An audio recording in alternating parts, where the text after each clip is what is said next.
Hello mamas and welcome back to the Pregnancy with Physio Laura podcast. Today we are kicking off with episode 2 in the pregnancy nutrition series, diving into exactly what foods to avoid during pregnancy as well as what amount of fish and caffeine is recommended. This is episode 2 of a 5-part pregnancy nutrition series with the wonderful Larissa Telfer, who is an accredited practicing dietitian and diabetes educator. Now don't forget we have already released the first episode in this series where we covered the specific nutrients needed for each individual trimester of pregnancy. So make sure you go back, have a listen to that before you dive into today's episode. Now, let's get into episode 2 of our 5-part pregnancy nutrition series. You are going to love today's chat with Larissa as we work out exactly what to avoid during pregnancy, as well as how much fish and caffeine we are safely able to consume. Enjoy! What do we need to be mindful of to avoid, or what do we need to be cautious of when it comes to food consumption during pregnancy? Yes, this is a bit of a minefield. And if you jump on Google, it's so hard to get your head around. I find so many people are just so scared to even know what to eat because they're just like, oh, I don't know what I can eat. Can I have this? Can I have that? So, yes, I've broken down a bit of a list for you to hopefully keep it quite practical. Some of the key foods that we're not able to eat are related to an increased risk or increased susceptibility to food poisoning in pregnancy. Some of the bacteria or food poisoning that can cause issues in pregnancy are infections that you might actually not be unwell from when you're not pregnant. The reason for this is that these bacteria will actually cross the placental barrier to the baby, and you may not be otherwise aware of it. That's interesting. So you might actually have an infection or a bacteria and actually feel completely fine. Is that what you're saying? Yeah. Okay. I don't want people to get alarmed though, because the chances of these happening is very, very, very slim. So it's not something that happens regularly or anything, but it's why we need to be aware of our food safety and making sure that, you know, we're cleaning down our boards and utensils after we've prepared raw meat and then go to prepare, you know, fresh food or raw food. Making sure that foods are cooled and reheated properly. So avoid, you know, leaving your dinner on the bench all night and then maybe just popping it in the fridge the next morning and things like that. Those things we really need to be quite careful of and avoid in pregnancy.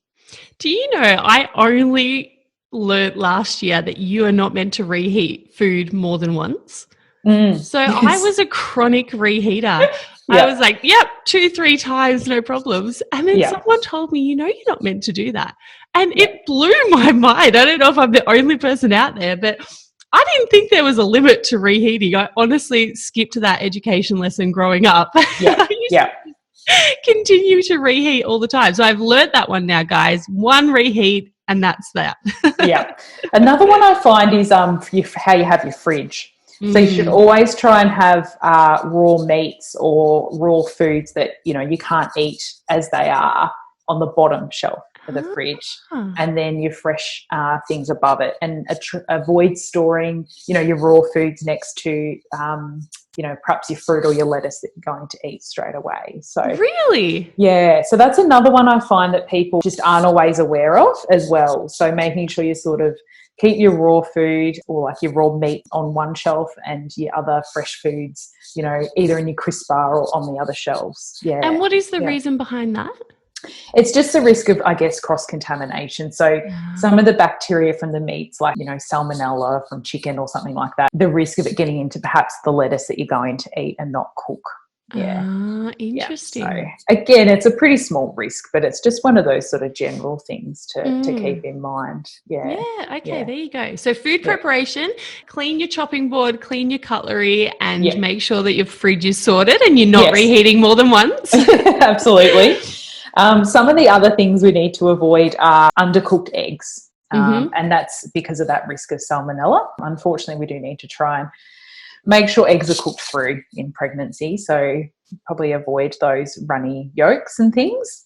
Yes, I remember that's how a lot of people guessed I was pregnant, because I started ordering well-done eggs when we went out for cafe brunches. I think it's just as hard cover pregnancy with things like eggs as it is with not having wine or alcohol at dinner time. Yeah, absolutely. Or avoiding the soft cheese on a plate or something. And so with that too, you want to avoid things like sometimes when you're baking, if you're doing a cake batter or something and you've got raw egg in there and you sort of taste it, or, we all like to lick the bowl sometimes before we pop it in the sink. So that's just another time just to be careful that you're not having raw egg that hasn't been cooked. Fine to have it in the cake once it's cooked, but just avoid having it when it's not cooked. And a sneaky one that I know got me in pregnancy was there's certain desserts like mousses that have raw egg in them, which isn't cooked. And I didn't even think about that until afterwards. But that's another one to be mindful of, is certain desserts which have raw eggs mixed into them. Absolutely. And another one is also some like homemade aiolis. Will have raw egg yolk and things in them. So generally the ones that you purchase on the shelf have been pasteurised and treated, so they're safe. But potentially if you're at a restaurant, they'll make their own aiolis fresh. Or if you make it yourself at home, if you're into making your own dressings and things, that's another time just to be mindful of those raw eggs as well. Yeah, good idea. Yeah. Another one is avoiding undercooked meats. So similar for that risk of salmonella, there's also a small risk of toxoplasmosis. And this is actually the reason why we need to be careful with like animal feces and our pets as well, because that is commonly found in animal droppings.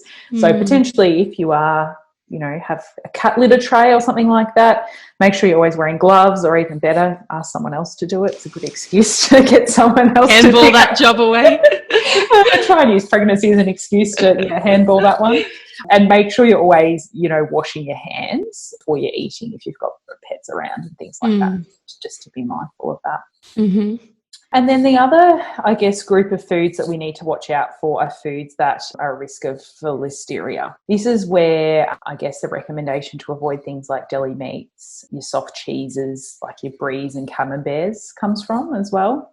Other foods that, I guess, are a high risk of Listeria are your soft serve ice cream as well. Cooked seafood, so things like your prawn, your cooked prawns from the deli. Pre-prepared salads as well, and fruit salads. So things that have been, sitting in the fridge for long periods of time. Listeria is one type of bacteria that actually grows in fridge temperatures. One of the most recent outbreaks was actually in cut rock melon.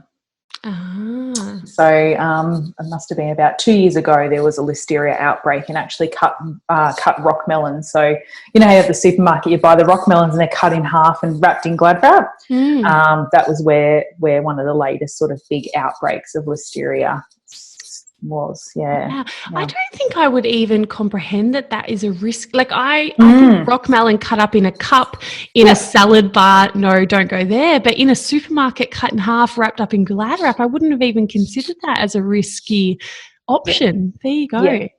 So the best thing to do is always wash your fruits and veggies really thoroughly, when you get them home, even like your salad mixes and things like that, your bags of spinach and rocket that you get from the supermarket. Even though they are washed, when you get them home, just give them another good wash before you're using them. Is the safest way to do that. And just to clarify, with Listeria and salmonella and these other bacterial what do you call them? What is their name? Bacteria. Bacteria, yeah. Is it that a pregnant woman versus a non-pregnant woman, that a pregnant woman is more susceptible to getting sick, or is it that the consequences of her getting sick are much higher because she's carrying a baby, or both? The latter. So, for example, Listeria can cross the placental barrier to the baby, which can cause things like miscarriage or premature birth or stillbirth as well. Yes, okay. Whereas when someone's not pregnant and their immune system's functioning really well, there's just not that same risk. Yes. Okay, then.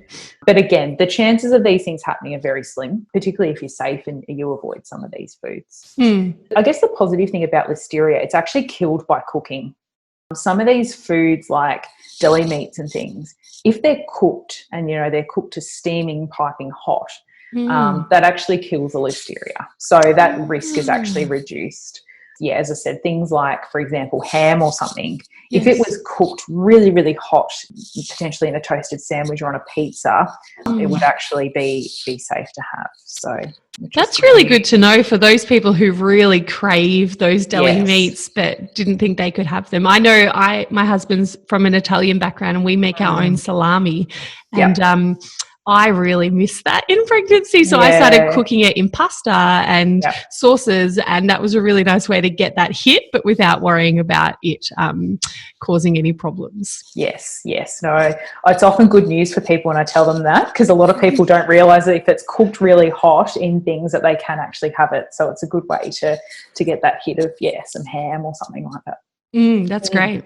Yeah. And then just a couple of other things things to avoid in pregnancy. Alcohol, which is a pretty common sort of known one, but the recommendations still are at the moment that not drinking any alcohol in pregnancy is the safest. Liver meat, including things like pâtés and things. You just need to be careful because they have a really high vitamin A content, which can actually be toxic at high levels.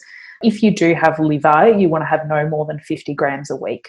It's not really a common thing that people eat a lot of in Australia, but sometimes, some people do have it as part of a traditional dish or meal. So just to be mindful of that. Yeah, that's great. Awesome. That's a fantastic summary. I think women can get very overwhelmed with what you can eat, what you can't eat. But I feel like that was a neat little way of delivering that information. So thank you so much for that. Now, I want to talk about, because these are another two hot topics, and we touched on it briefly, but let's talk about fish and let's talk about caffeine. So let's start with fish, because we've already been talking about that a little bit. But I know a lot of women are worried about mercury and how much fish is safe. So can you uncover the things we need to know about this during pregnancy? Absolutely. This is one of the most common things I find I'm talking about in practice and get asked about is fish. And I just find so many women just avoid fish completely because they think, I can't have it at all because of the risk of mercury. And it's just simply not true. You can have fish and seafood. And like we've talked about, it's a really important source of some nutrients like choline and omega-3, which are really great for babies' brain development. So definitely something that we want to be including as part of a healthy diet in pregnancy. The recommendations are for fish and seafood to be including 2 to 3 serves of safe fish a week. A serve, which it's good to highlight, is 150 grams. So you want to be having 150 grams or a medium fillet of fish 2 to 3 times per week, which is often more than what people are actually typically eating. Definitely. So the types of fish that are safe are salmon, tuna. So if it's fresh, making sure it is cooked. Unfortunately, we need to avoid the raw fish for those reasons we've chatted about. Sashimi is often off the cards, unfortunately.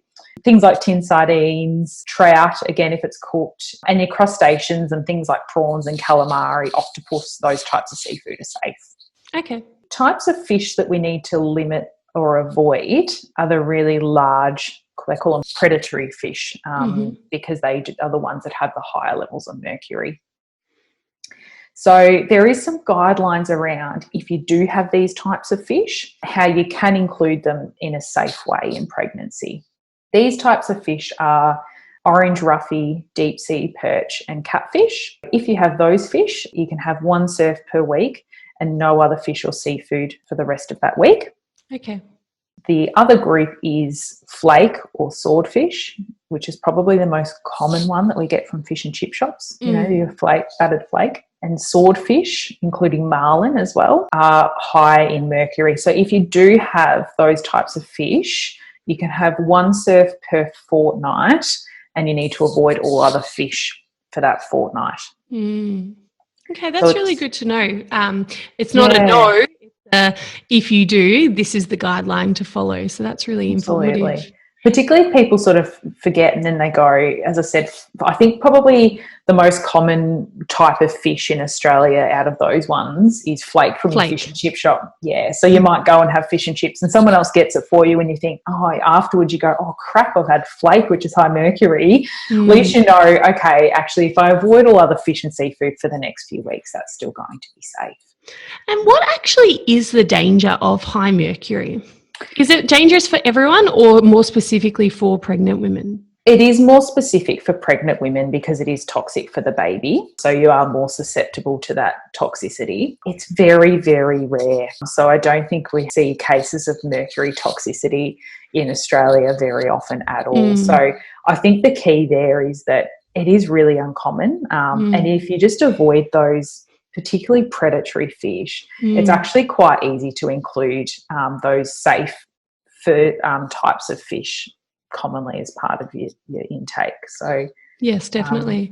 And it's actually good to know, because for some reason I thought salmon was on the not safe list, but that's actually good to know that salmon is fine, because that's what I'm going to have for dinner tonight. Yeah, and tuna's another common one I find. People sort of think because it is a big fish, but it is safe. And I mean, tin tuna is such a handy thing to have in the cupboard for, you know, lunches on the go, or even as a snack on some crackers. And the thing that I always like to explain too is that, you know, a small can of tuna is 90 grams. And we're recommending, or the recommendations are that a serve of fish is 150 grams up to 3 times a week. So, you know, a small tin of tuna is only 90 grams. You could be having, you know, 5 small cans of tuna a week, and that is safe. So, it's really good to be including it as part of, you know, what you're eating and your convenient option. Yeah, and like you were saying before, it's probably more so that women are under consuming fish and omega-3s as opposed to having to worry too much about women over consuming it. So it's probably that we've all run away from it because we were scared, but we could probably afford to include a little bit more fish in our diets if we're feeling up for it. So now I know everyone wants to know about this, myself included. I pre-pregnancy was a 4 piccolo a day sort of woman, which is ludicrous now that I think about that.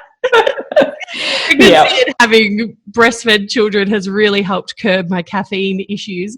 But what is a safe amount of caffeine consumption in pregnancy? Yes, this is always a $1 million question. I think particularly because women are so fatigued in pregnancy, so it has you reaching for the coffee for that kind of hit as well. I guess the reasons why we need to limit caffeine consumption in pregnancy is that it has been shown that large amounts of caffeine can lead to low birth weight babies and miscarriage and an increased risk of preterm birth. But again, that's when caffeine's consumed in large amounts. The recommendations are for caffeine to limit to 200 to 300 milligrams per day.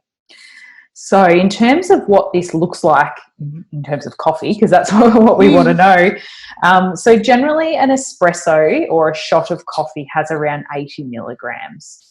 If you were having, say, 2 espresso coffees a day, that would be safe. The key thing to remember is that is 1 shot. And many cafes, their regular coffees, particularly their large ones, can have 2 and sometimes up to 3 shots of coffee in 1 coffee. So you really want to check in when you're grabbing your coffee. Is it 1 shot or 2 shots?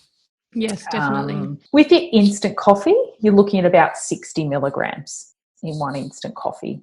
If you were having, say, up to 3 instant coffees a day, then that probably would be safe, depending on what else you're having as well.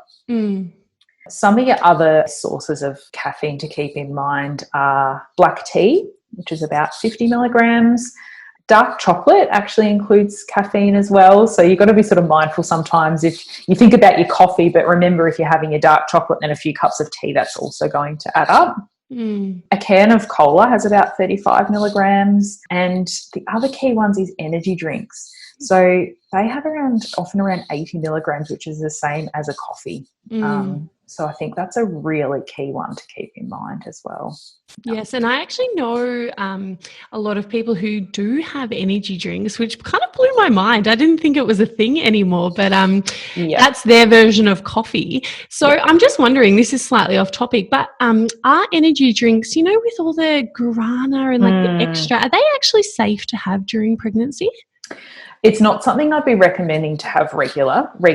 I think if you grabbed one occasionally for some particular reason, it's probably not going to be the end of the world. But certainly because of, number one, the sugar content in those drinks as well, and also the caffeine content, it's not something that I would be recommending to be having regularly in pregnancy. No, that's a really good summary. Like I said, I know a lot of women who actually stop drinking all caffeine when they fall pregnant because they think that it's no good. And look, I don't think there's probably any harm in not having caffeine. Exactly. There's a lot of withdrawals they might have to go through to get to that stage. But it is safe to have, just to confirm, 200 milligrams? Yes, 200 to 300 milligrams of caffeine per day. Fantastic, yes. And something I found quite interesting actually when I was reading through is that during pregnancy, women's bodies are actually slower at clearing caffeine, which is why we have to watch how much we're having as well. So, the bodies, the kidneys and the systems that work to actually clear caffeine actually slow down in pregnancy. Yeah, interesting. So it can hang around in our system a little bit longer and cross the placenta to the baby. So, I found that actually really quite interesting. That is interesting. If only that actually translated to feeling more energetic for longer. Exactly. Absolutely. Luckily, I find lots of women actually go off coffee in pregnancy as well. It's a common aversion that some people just don't tolerate it. So yes. It's funny how those hormones in pregnancy tell us what we can and can't have sometimes. It's so fascinating. And I actually think this is a good segue because we were going to talk about cravings. And I know a lot of women wrote in and asked me to ask you about cravings. But hey mamas, Laura here. I really hoped that episode helped to clear up any confusion that you might have had over what you should or shouldn't eat during your pregnancy journey. I know I was personally so relieved when I realized that I could still have our homemade salami as long as it was cooked. Woohoo! Happy days. Now, I know many women are super overwhelmed by what they are safely able to eat, that they actually end up avoiding foods or social gatherings for fear of eating the wrong thing. So hopefully today's episode has made you feel confident and comfortable in knowing what foods are right for your growing pregnant body. If you'd like to learn more from Larissa, you can find her on Instagram at prenatal_dietitian. And I would also love to hear from you over on my socials at PhysioLaura to let me know your favorite learnings from today's podcast. Now, I will catch you soon for episode 3 in this 5-part pregnancy nutrition series where we'll be discussing cravings during pregnancy and healthy weight gain. Until then, mamas, sending you wonderful pregnancy vibes and enjoy the incredible journey that is pregnancy.